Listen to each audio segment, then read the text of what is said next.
David. I found the go live button. Once, dude. Once that happened. All right. Welcome, everybody. Thank you for being here. We appreciate you. We are going to be doing something we do a little bit differently around here called a live review. And that means that I'm going to review this game right here, Forges of Ravenshire. We have played this twice on the channel, as a matter of fact. We've played it solo mode. We've also played two-player with JT and I. I have been able to play it some other times after that. Well, let me see. It goes up to 4. Yeah, full player count at 4, and I wanted to make sure it wasn't 5 because nowadays you never know. So I've experienced all of the player counts, and I think that this is going to be good enough to do a review. The solo mode was something else. Wasn't too wonky. I like the AI deck that it has, and we'll talk about that more often later on. So I do think that it's probably, I don't see anybody buying this for the solo mode. I'll put it that way. It's a robust solo mode. It is one that provides a good amount of challenge. So, kind of different strokes for different folks, I guess. I probably wouldn't buy this game just for the solo mode, but it does have a good solo mode, and take that for what it's worth. Let's see this. That's right, Karen. Good to see you. Robin of the Hood. What's up, Robin of the Hood? Good to see you. Karen is here. Forges of Ravenshire is so last week. Where's Andromeda's Edge? Well, it's over at JT's house. Apparently, from what I heard from him this morning, getting the crap played out of it because he is loving it. And yes, I would like to play it as well. I've seen it is all of the rage right now on everybody's thing. People are I've heard the gamut. I've heard, you know, it's the next best thing since sliced bread, and I've heard this game sucks. So, now, granted, some of the stuff that I've heard did seem like somebody was just kind of butthurt for getting his butt kicked by 40 points. And that's really the only main thing. But that did spawn a lot of conversation. Whatever. I enjoyed Dwellings of Eldervale. I would imagine I'm going to enjoy Andromeda's Edge. I know JT is really enjoying it. He said that he's played Dwellings of Eldervale a lot. And he said that it only took him 30 minutes to get through that rule book. Now, he digests rule books much better than a lot of people that I know. So that might be something to do with it. His extensive experience with Eldervale might have some more to do with it, but I don't know. Just depends. We'll see. Let's see here. Joke. Just poking fun at the Cult of the New. Yes, I know. Sam, is there a website to buy your Grandpa's Fire Station 13 shirt? Love to get one. That is freaking a cool idea. I don't know. I know that, I got this from the museum that he used to volunteer at. It's the San Antonio Firefighters Museum in San Antonio, Texas. And I don't know if they have an online presence or not, frankly. I can find out, and I can let you know later on because I still have contact with the guys that Grandpa used to work with. So I will ask, Karen. That's an awesome idea. That's an awesome idea. Wow, that's pretty cool. I was not expecting that question. Friday the 13th was just last Friday, and Jessie wore her Lucky 13 shirt. She and I both have matching shirts. So she wore hers on Friday the 13th, and I'm just going there. Would love to support. I appreciate that. That is awesome. I will find out as soon as I can. Can't do it right now. But as soon as I am able, I will try to find out if they have an online presence and see about getting that to anybody here that would like to do that. That's awesome. Very cool. All right. Well, enough about Andromeda's Edge. Jeez, who's Cult of the New now, David? We're going to talk about Forges of Ravenshire. This is a game that I was introduced to at, well, technically, I was introduced to the game not this year at Origins, but last year at Origins. I saw it out of the corner of my eye. They had a big, BA Games had their booth set up, and it was mainly this picture right here. And I was like, well, that's interesting. I got to stop by and check that out. And I wanted to do a demo of it, but I think they were already in a demo, and they didn't have any room, and I didn't have time to wait around. I was just heading out. It was on Sunday, and I usually head back home on Sunday afternoons. Anyway, oversharing, my bad. Anyway, so Sam Stockton, owner of the company and designer of the game, explained the idea of the game there, and I was intrigued. And the following year at Origins, I was able to do a demo with Luke Philpak from Love Thy Nerd, and we sat down with a couple of other attendees and did a 4-player demo of it there at Origins. I was ready to purchase the game then, but because of a logistical flub up, they didn't have any copies there. They were supposed to have some copies there, but because their distributor kind of had some miscommunication and logistical issues, they weren't able to have any copies at Origins, but they were allowing people to sign up for purchasing it at Gen Con. I didn't sign up. Get to Gen Con, walk by the booth, they have some copies, purchased it. And I actually went as far down the rabbit hole as I possibly could. I bought the mat, I bought the metal coins, I bought the upgraded tokens, everything, because I really enjoyed the demo that I got at Origins the few months earlier. So I went ahead and purchased it. So this is not a review copy of the game. This is a purchased copy of Forges of Ravenshire, and I was very happy to do so. Now, with that being said, it is a heavy game with all of the extra little stuff in it. It's a heavy game. The mat doesn't fit in the box. That I have tried. I don't think it will, because everything is pretty snug in here as it is. And if you take the board, and this is the board that comes in the game if you don't have the mat. This is the board that comes in the game. There are little holes in here to hold the dice, so it's not a dual layered board, but it does have a place to hold the dice for you. Now, what the board doesn't have is it doesn't have room for the contracts on one side, and it doesn't have room for the titles on the other side, which is really the benefit, I can say, for having the neoprene playmat. So there is that. But I did buy everything, except for this gargantuan, looked like it was solid oak box that you can fit everything in. And I'm like, nah, I've got to get this back on a plane, so I can't do that.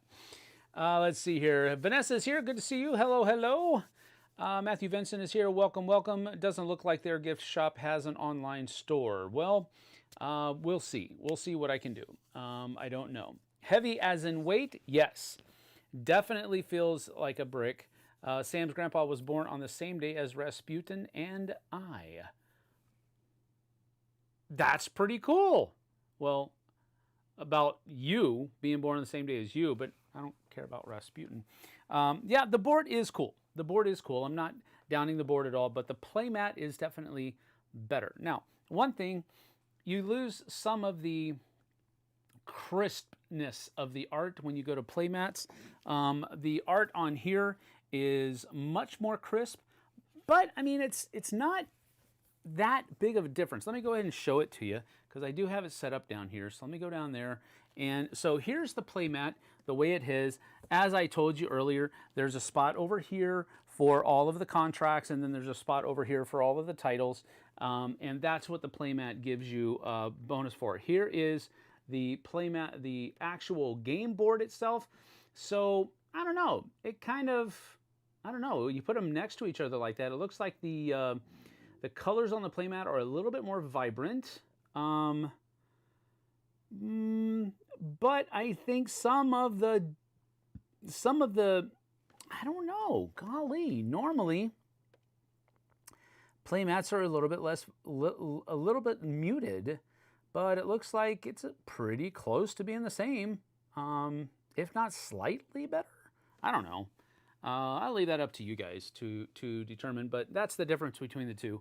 This is what comes in the box, however. So I do want to show that, and I am going to point out all of the other stuff that doesn't come in the box so that you guys aren't misled. So the coins, the metal coins are, of course, an upgraded component. These are also upgraded components. They are wooden tokens instead of cardboard, and all of the mystics are also wooden tokens as well. So these are all upgraded tokens. They are normally, the graphic is the same, but they are just cardboard with a white border around them.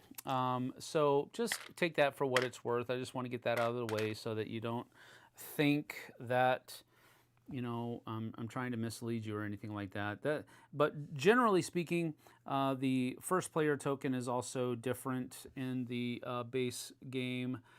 And then these right here, the player tokens that go down the reputation track, those are also cardboard.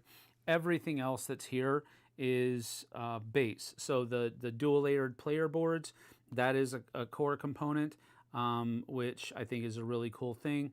All of the cards are the same. This is a little bit of an upgraded wood. This is for the keeping track of the what year you're in, or rather what season. So, and then these dice are also core, as well as these counter tokens here as well. So those are all just the metal coins. You know, you have 20s, then you have 1s, and then you also have 5s. You have the same denominations in the base game, the core game, but they are just cardboard, not metal. Let's see here. It's a good playmat. There are little critters on the board. Yes, there are. I got all the upgraded bits, Vanessa says. Didn't get the playmat or the ridiculous wooden box. Yes, the ridiculous wooden box was exactly that, ridiculous. But hey, to each their own. I'm sure it was very nice. All right, a little sip of go-go juice, and here we go. So, Fortunes of Ravenshire basically has 2 phases for every round. There's going to be exactly 4 rounds in the game, each round representing one of the seasons. So you've got spring, summer, fall, and winter, and each of those rounds is going to have 2 exact phases. Well, 3 if you count the end of round phase, which is basically you're just cleaning up the board and doing a couple of other things that you may or may not be able to do. But it's generally just getting ready for the next round, so I really don't count that as a phase of the round. You're basically going to be doing 2 phases. A gathering phase where you're going to be going out here and gathering up resources, and then there's going to be a production phase that takes place on this side of your board. That's going to be where you're going to be smelting all of these things together and producing the things that you need to produce different contracts that you're going to be getting throughout the course of the game. For example, everybody starts with one that they want to start with from the common contracts, and over here on this side are all of the things that you need. So you need 2 steel, 4 wood, and 2 leather in order to make this heater shield. And then these are the rewards that you're going to get from it. You're going to get 1 action token, and you're going to get 5 gold. And then there's also 3 different ways, 3 different finishes that you can put on those, which might get you a little bit more. You can put a mithril finish on it, which will get you more reputation, which is kept track of down here. Or you can put an ember gem finish on it, which will get you basically 5 more coins throughout the course of the game. And coins is, or rather money, are your points at the end of the game. So depending upon where you are on the track down here, is going to give you a number of coins at the end of the game that will be added to the number of coins that you generate throughout the course of the game. You add those two things together, and there might be a couple of other things that you can do. You can turn some of your dragon scales into gold at the end of the game, and that will, one for one. And those things will give you more money at the end of the game. But generally speaking, it's going to be all the gold that you make throughout the course of the game and wherever your reputation here is at the bottom. There are titles that you can get, which are basically related to how many contracts you finish. So for example, the armorer, the first person to get 5 contracts that are armor contracts will be able to score 8 points. And then this one will be turned sideways, and then everybody after that will be able to get 4 points if they accomplish that same title. Shield bearer, kind of the same thing as this. And artificer is just 7 contracts, period. Doesn't matter what kind they are. And then down here, if you can do 3 legendary, if you can do 3, or they're not legendary, the elites, I can't remember what they call the 3-star ones, but if you can do 3 of these, then you're able to get 6 points, and then you're also getting a truckload of points if you finish 3 of those anyway. But there you have it. I got the tier with the golden box. I wish it had been built more like a wooden chest to go along with the theme. Other than that, I'm loving everything else of this game. Gameplay 2 components. Very cool. Thank you for chiming in there, Harpin. I appreciate you. All right, so first things first, in a round, everybody goes through a gathering phase. And the first thing that you do on a gathering phase is you're going to, before, everybody's going to roll their dice. Whoever has the highest roll is going to be the person who takes the first player token. But what you're going to do is you're going to take your dice, and once you roll them, that gives you numbers that you're going to be able to use out here to gather things. On your turn, you're going to be able to place a die out on one of these different spots, and according to the number of the die, it's going to generate a certain number of resources and, resources in general, whether it is regular resources or mystic resources. And then once you've done that, you're going to be able to pull a different die off of the board. So for example, if I put my 1 right here, I would not be able to take this 1 back. I would have to choose one of the other dice that are out there. But and then once you've done that, you're going to be taking your die, whatever color it is, and you're going to use it to run one of your guilds. And these guilds are going to give you other resources and other things that you can do. The Merchant's Guild will give you a coin. These are your starting spaces, at least. We'll give you a coin, or you can spend a coin to get an action token. And we'll talk about what you can use action tokens for in a little bit. The Gatherer's Guild or the Hunter's Guild, whatever, is going to give you 1 basic resource of your choice. So we're talking about wood, leather, or ore. And then if you go to the Artificer's Guild, you'll be able to get one of these 2 different kinds of mystics, a Dragon's Tooth or a Dragon Scale, one or the other, not both of them. And so that's what happens when you run your guilds. Once you've placed all 3 of your dice out there and run your guilds 3 times, that's going to be the end of the round, and we go to a production phase where we take the same dice that you use to run your guilds, and you're going to use them to produce the refined resources that you need to build all of your, to build your contracts. And that's where you're going to be doing this. This is largely done simultaneously. I think for your first couple of games, you may want to take a couple of rounds and have everybody go through this process just to make sure that everybody's understanding how everything works. But this is a simultaneous phase. The gathering phase is not. This is player turn order. This is simultaneous. So what would happen here, basically, if I wanted to, I would say, let's see, what do I need? I need all of this stuff. Okay, I need some wood. So I'm going to take this, as I said, and put this 1 out here. So you look at 1, and 1 generates 3 wood and a dragon scale. So on my track over here, I would just denote that I got 1, 2, 3 wood, just like that. And then I would also be able to take a dragon scale and put it in my tableau as well. That's the first part. Now, I do want to talk about action tokens, because action tokens allow you to do certain things. You can spend an action token and gain a contract over here based on what kind of contract you're able to take. So right now, everybody's able to take the common contracts. After you get some reputation, you can move on to the second column. After you get some more reputation, you can move on and start taking from the third column. You're never restricted to the column that you are on. So for example, once you get to 2, you can take from the 2 or the 1 column. Once you get up to 3, you can take from all 3. But right now, everybody can only take from the 1 at the beginning of the game. So that's one thing an action token will get you, is they'll get you a contract from somewhere over here. It also, if you spend an action token, it allows you to refresh one of these rows. So if you don't like what's in the rows, not the columns, you can basically wipe off one row and then replace those cards for one action token. You can also recruit a guild member. Guild members are going to come up here and fill in these spots that are going to give you more bonuses or more benefits whenever you run that specific guild. So right now, if I put this right in here, whenever I run my green guild, I'm going to get 1 core resource of my choice plus 2 wood. And that's a pretty cool thing.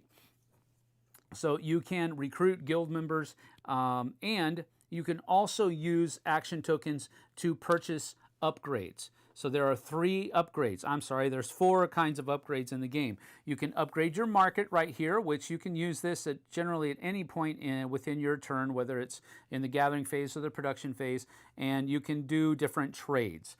But if you spend a coin and 2 action tokens, you can upgrade this, and that will actually give you a reputation down here.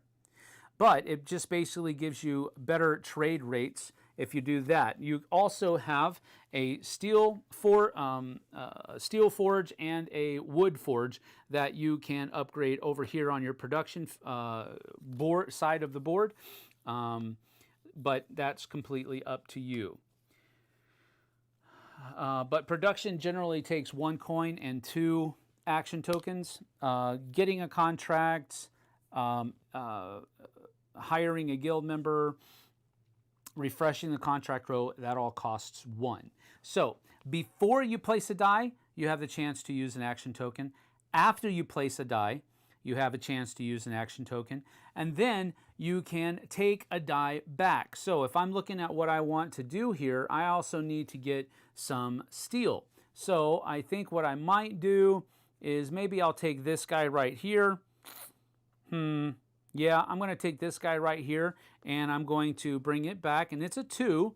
So the 2 just simply gives me 1 steel, so that allows me to get an extra steel right here. We all start with 1, so it gives me a second. And now that I have taken my second die, I have to now run my guild. It is of note, you cannot do an action token action before you run your guild after you take a die. You have to do this first. So you simply put that die right there and you run all the guilds. So this one gives me a coin, or I can spend a coin to get a action token. So I am actually going to do that. I'm going to spend a coin and take an action token. Now that I've run my guild, I am able to purchase, use action tokens again. As one of the last things I can do. I can also use the market exchange here as well. So I'm going to use 2 and another coin to basically upgrade my market. And that market is going to come in here just like that. And whenever I upgrade it, it gives me another boost on my reputation, which does actually give me a resource of my choice. So I'm going to go ahead and take a leather for that. Everybody else would do their turns. It would come back to me. So now I have another die that I can place out there. So let's see here. I think what I'll probably do is I'm going to place this right here. This is going to give me 2 leather, and it's also going to give me a dragon's tooth. So I'll go ahead and take that, or a talisman, whatever you want to call them.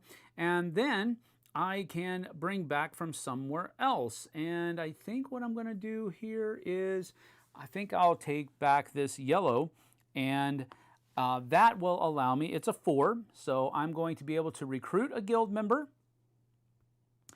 and I'm going to be able to get a mythic token of my choice. So I only have 2 coins over here, so and I'm about to run my Artificer's Guild over here, so I think I'm going to pay 1 coin, and I'm going to take this guy and put it right down here. Now, when you put a guild member into a guild, you can cover up the basic one, or you can put it in the one that's empty later on. Another thing that you can use action tokens for is taking this bar away, which will allow you to add more guild members later on, boosting it your resources whenever you run that guild later on.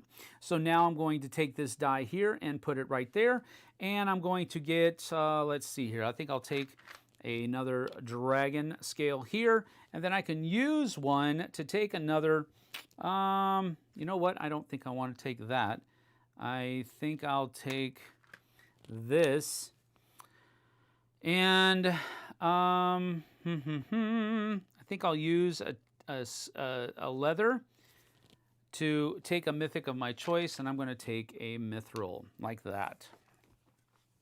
Everybody else goes and does their turn. It comes back to me. I'm able to take another one here. So this is a 6.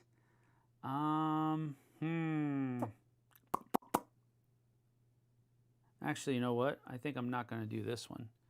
I'm going to take an Ember Gem instead, because I'm going to come over here, place my 6 right here. That gives me 2 coal because of the 6 right here. That gives me 2 coal, 1, 2, and it also gives me another Ember Gem right there, just like that.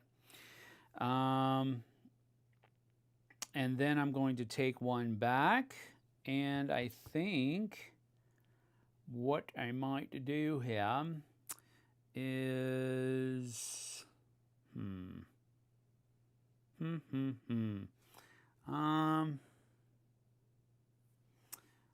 let's just go ahead and do this one. I'm going to take this one back, and I'm going to use it to run my guild, but while I'm there, it gives me 1, 2, 3 wood and another dragon scale like that. And now I use this to run my guild, and it gives me one of my choice. I'm going to take that leather back that I used to run my guild over here. Now everybody else is going to do that. Once everybody has run all 3 of their guilds, or rather, if they've run their guilds 3 times, you don't have to, as I've done here, you don't have to run each one once. You could run your Merchant's Guild 3 times, or your Hunter's Guild 3 times, or your Artificial's Guild twice, and your Merchant's Guild once. It's determined by what color die you pull back during the gathering phase on your turn. So now what's going to happen is we're going to move into the production phase. And the production phase, as I said earlier, is all about taking your actions simultaneously. But the dice stay the same. Now, one of the cool things that talismans will do for you is that it will be able to change the value of your die before you place it or before you take it from the Gatherer's Guild. So that's an important thing to note. But what we're trying to do here is we're trying to create this contract. So I need 2 steel. I've already got that. I need 4 leather. I've already got that. I need 4 wood. I do definitely have that, but I also have, I need 2 leather, and I definitely have that. So I'm good to go, but I do want to be looking forward to what's going on next round. So maybe I want to do something like, I think I'll use my 4 down. Well, yep, I'm going to use my 4 down here. And when I use my 4, it's going to produce automatically a steel, and it's also going to produce a mithril. So that's a cool thing. But then it also gives me the ability to smelt charcoal and ore together to make more steel. So I've only got 1 ore. I'm going to go ahead and use that and one of these to make another one of these. But I can also, for example, I could also go up here and place in some of these spots. Maybe if I put, let's see here. I think what I'll do is I'm going to use this and make this a 4 because I can. And that goes away. And then I'm going to take this and put it right over here. And that gives me another reputation. Now I can pull from this column. Then for my last one, I don't really need any more of these, but I do need to do that. So I think with this, I'm just going to put this right here. And this gives me 2 action tokens for next round. So that's cool. Now, if I'm pretty much done, now you can produce these at any time that you want to during the production phase. I think I'm ready to go though. So I'm going to use 1, 2 steel, then I'm going to use 4 wood, and I'm going to use 2 leather to make this heater shield. But I'm going to put a finish on it, and I'm going to put an ember gem finish on it, which means that I'm going to put I have to also spend 2 ember gems and 1 more charcoal to put a finish on it. And that means that I'm able to stick this one right here, which is going to boost 1, 2, 3, 4, 5 coins for this instead of just, 10 gems for 10 coins for this instead of just 5, because I put that ember gem finish on it. So I take my 10 coins, and those are points, remember. And I also get another action token for having finished that, put that finish on my heater shield. So now that's good to go, and these have been used. That goes back.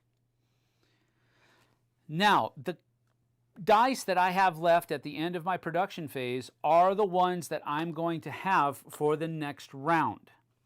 When we put what happened? 1, 2, 3, 4, 5, 6. Yep. The dice that are out here are going to be collected.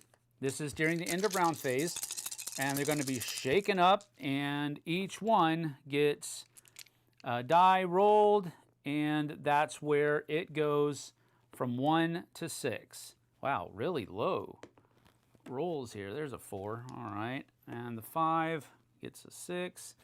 And the 6 gets a 2. And now that's ready to go. Other things that you'll do during your end of season phase is you'll check to see if anybody has completed any titles. You'll prepare the main board. So, when I hired this later on, another one would have come out. During the end of round phase, these 3 go away. These move down, and new ones come out, like so.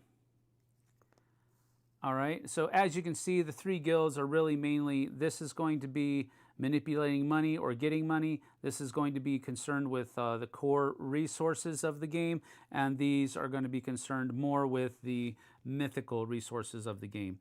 Once you pass the player marker to the next person on the left, then they become the first player, and then everybody rolls their dice and gets ready for the next round.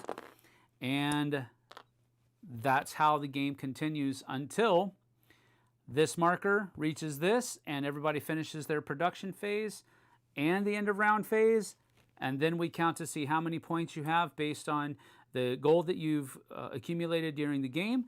And you add to that wherever, like if you get all the way up here, well then you get 23 points added to whatever you've done here. You can convert certain things into gold. Action tokens also earn you 1 gold at the end of the game if they're unused. And whoever has the most points is the winner. And that is that, as they say. A couple of things here. The playmat looks like it has the dice cutouts too. Yes, it absolutely does. Let's see here. Are the dual layer boards in the base game, or are they upgrades? These are in the base game. Absolutely. Base game, holes for dice, yes. Dual layer boards are in the base game. Thank you, Vanessa, for seeing that. I didn't see it while I was going in. The engine building is very important in this game, Vanessa says. She is absolutely correct. All right, absolutely correct. Couple of things. Well, my final thoughts are starting right now, but Um, Generally speaking, I really, really like this game. We'll get to my rating later on. You probably know what it's going to be, but I really like this game. Um, some of the pros for the game for me are, first of all, I love the difference between the two phases. The gathering phase is where you would expect most worker placement games to go, especially in this day and age. And I like the fact that you're not only placing a die out, you're also taking a die back.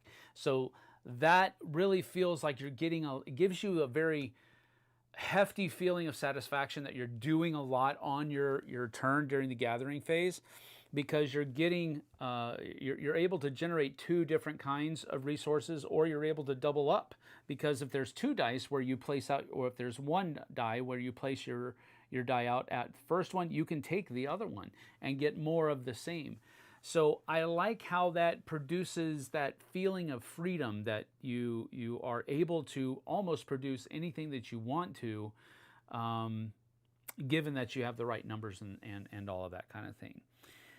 So I really enjoyed the gathering phase. I really thought that even as just a worker placement game, it was very well done. I just really enjoyed that, placing a die out, getting resources, being able to use your action tokens, and then pulling a die back, being able to get resources from that, and then using that die, and this is where I haven't got to yet, to run one of your guilds during the gathering phase, which then in turn would produce more things for you.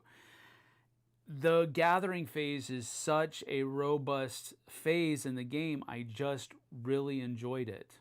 And that's frankly where most worker placement games stop their resource production. But then you go into a simultaneous production phase where you're able to use some of the things that you've just gathered and forged them, smelt them, combined them to make refined goods that you are then able to use to produce all of these different contracts. That was the cream of, that was the icing on the cake for me. The fact that these two things worked so well together, I just super enjoyed it. Is it a little bit fiddly? Sure, yeah, it is, but it doesn't feel like work, and that's the thing for me. I don't mind fiddly. I don't mind having to keep track of stuff, as long as it doesn't feel like work. And to me, because I think of its novelty, it didn't feel like work to me. You know, I wasn't feeding my people. I wasn't, I didn't have to do this just to keep up with the rigmarole of life. I didn't have to do that. I can do whatever I want over here, and you can't tell me any different, game. So I think that novelty and how well the gathering and the production phases worked together, oh man, it was such a good game. It was such a fun time. And it's one of those games, in my opinion at least, where you get to the end of it and you're like, man, I don't want to stop playing the game. So that's a cool thing for me, because more often than not, these kinds of games that have all of these moving pieces, I get to the end and I'm like, whew, all right, let's go do something else for a while, because that was something. This game didn't give me that feeling. And a lot of the times when I was talking to people about it, they had that same feeling. Oh man, it's over already? Dang. I just was getting started. I was just starting, that kind of thing. But it wasn't over so quickly that you felt robbed. You just wanted to keep playing. And that's a cool thing. So my first two pros are, the gathering phase and the production phase, and how well they work together. All of that really kind of constitutes two different pros. I really enjoyed, my third pro is going to be the guild members, and adding your guild members to your things, and running your guild member. You can really kind of focus on one specific guild and run that thing until it's done.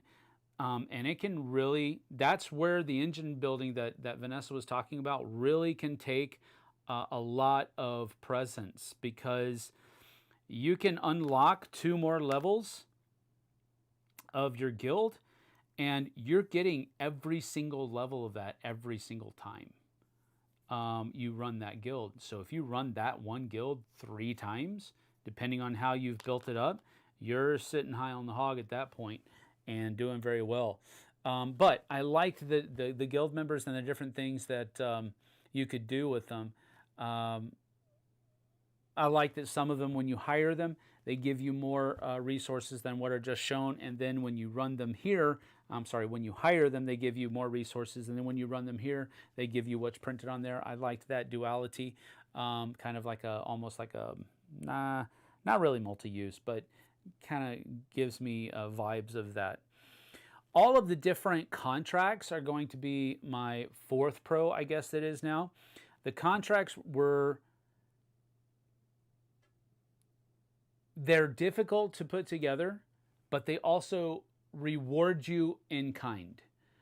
They reward you heavily the harder they are, but the easier ones, and this is something that I've been trying the last couple of games that I've played, I've been just kind of focusing on the level 1s and seeing how many of them I can produce, because sometimes you can get 1 or 2 of those done with the same number of resources that it takes for one of the other, and it's slightly better, but it leaves you with some more resources so you can get started on the next round. I don't know.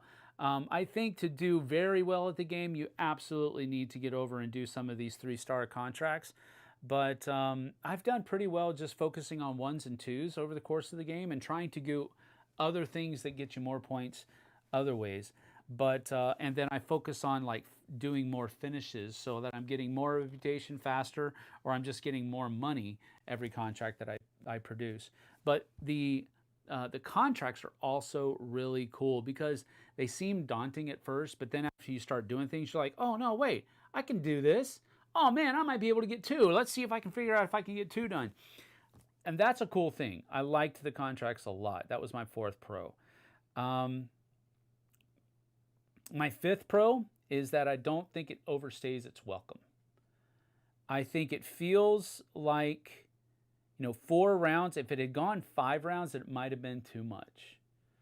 But 4 rounds, 1 for each season, seems perfect.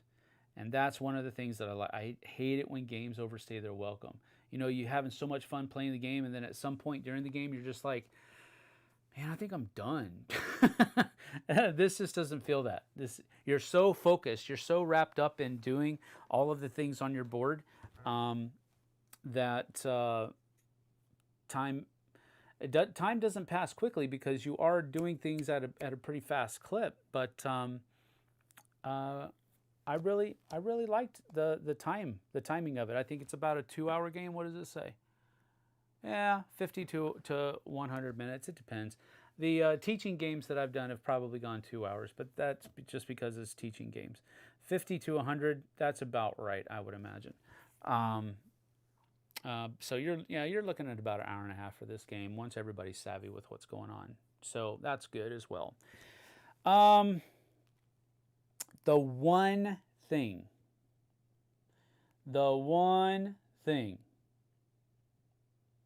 is the dice.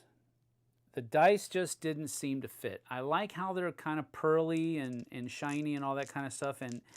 And I think, and this has been rubbing me since the first time I played the game. I was like, okay, well, all right, they're not bad, but I like rounded dice a lot better. I think rounded dice give a little bit more, I mean, it could just be me, but rounded dice just feel like they give a little bit more randomness because they can roll around. It's not, they won't bounce and then land on one of the flat sides.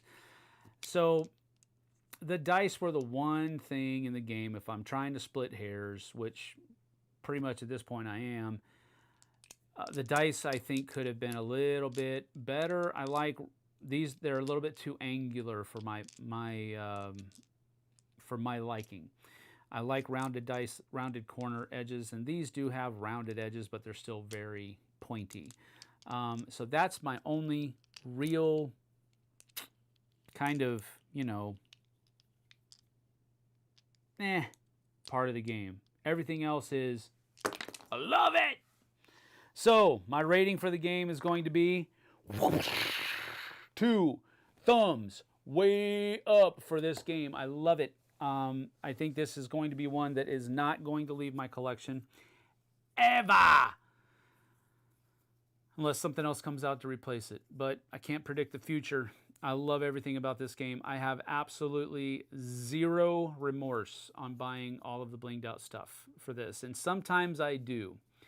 Often I do. If I buy a game that's like super blinged out, I'm like, man, I wasted a lot of money on that game. This one, I think it's going to definitely get its use. And every time I use it, I am glad that I paid the extra cash for getting all of these metal coins and stuff like that. The metal coins do have, you know, Ravenshire put on there or something like that, but they're just they mainly just have, you know, denominations on them. You could probably use them in other games if you wanted to, if you're trying to justify their purchase. But I have zero, absolutely zero reservations or regrets about buying this game. I am super glad that I did, and I'm super glad that I was able to pick up a copy at Gen Con. Now, that doesn't mean that I'm going to tell you to run out and buy one right now, because whether you like the game or not is largely dependent upon your own personal likes and dislikes. So you can take what I've said here and take what I've said in other games, and if you see and you find out that we have similar interests and similar likes and dislikes, well then you can probably add a little bit more weight to what I've said here. But so I don't want anybody to come back and say, hey, I don't like that game and I shelled out blah, blah, blah, blah, blah, blah, amount of money for it. That's your fault. No, that's your fault, because you're the one that knows yourself better than I do. But I really like this game. And if you like the same kind of games that I like, you should give it a second thought, or a third thought, or maybe a fourth thought until you can afford it, or whatever it might be, and go pick it out. But 2 thumbs up, 2 thumbs way up for me for Forges of Ravenshire. I really enjoy this game, and I think it's a knockout of the park from BA Games. All right. Let's see. Hate maintenance mechanics. I don't know what that means. Slaving away at the forge shouldn't feel like work. Are you going to teach Jesse? I am. We're probably not going to do it on camera because this game will make her make the face. But, and I don't know if she's going to like it. I think it's a little bit out of her wheelhouse, but I think I might try to teach it to her just to see what she thinks. If she doesn't like it, I'm not going to make her play a full game of it, because she is much more of a light gamer. And this one is, it's not super heavy, but it's got a lot of stuff going on. A lot of, you know, this has to happen for this to happen and all that kind of stuff. So there is a lot of that going on, and that usually makes her make the face. So we'll see. Good thing there's only 4 seasons. That's right. Probably need to beat the solo game a few more times before taking on Jess. She's a shark. She absolutely is. She absolutely is. She beat David and Mia at Istanbul the other night. So there you have it. I really need to play this again. Yes, you probably do, Vanessa. Bushman says, I'm with you. I know. Mark this day. Rounded dice are better. Even wood is a plus. I do like wood dice as well. Some people have their druthers about that because of texture and all of that other kind of thing, but I like Memoir 44's original dice, the wooden rounded. Those are like perfect in my opinion. But yeah, this is a great game. This is an ember gem of a game, if I can use that little additional plug there. It's really, really nice. And if you can get the added components, the bonus components, it'll just add to the value of the game for play. Not just the value for money, but the value of play with these extra, you know, these upgraded components is really good. The mat works well, but it's largely unnecessary. The board that comes in the box is great. And the playmat just gives you a place to put the cards for the contracts and for the titles. I'm like Jessie, so I'm curious if she likes it and can wrap her head around it. Well, I will teach it to her, and we'll report back to you as soon as we can. But that is about that for my review of Forges of Ravenshire. I want to thank everybody for plugging in their input. That's exactly what this is for. I'm happy to facilitate that. So if you have any other final questions, we're going to close on out here. But if you have any other questions, you can let me know, and I'll answer them as best I can. Let's see. Vanessa says that this is your maximum heaviness level. I can definitely understand how that could be. Let me see. I should already have that up. Yep, I do. So this is a 2.89. We've said before that Jess's maximum window is a 3. And once we start getting over 3 out of 5, it's a little, BGG complexity is slightly above Istanbul. And I think part of when Jessie says she's not able to wrap her head around things, I think it's mainly because she's not enjoying the game. So she's not, she's a very smart cookie, and she sees, how things work together. But if she doesn't like what she's doing, then it's a little bit off the rails at that point. So I think she will probably like a heavier game if she likes what the game is having her do. If she doesn't like what the game is having her do, then the complexity will just absolutely turn her off. But this is underneath 3, so it's within her realm of what we have arbitrarily determined to be her window of complexity that she enjoys the most. So we will definitely give it a try, and we'll see what she says later on. Thanks, Sam. We'll check this one out. Thank you, Robin, for being here. I appreciate you. I'm going to get on out of here since no other questions popped up. I thank you for joining me, though. We'll see you guys and gals tomorrow for a solo playthrough on the flip side. Take care.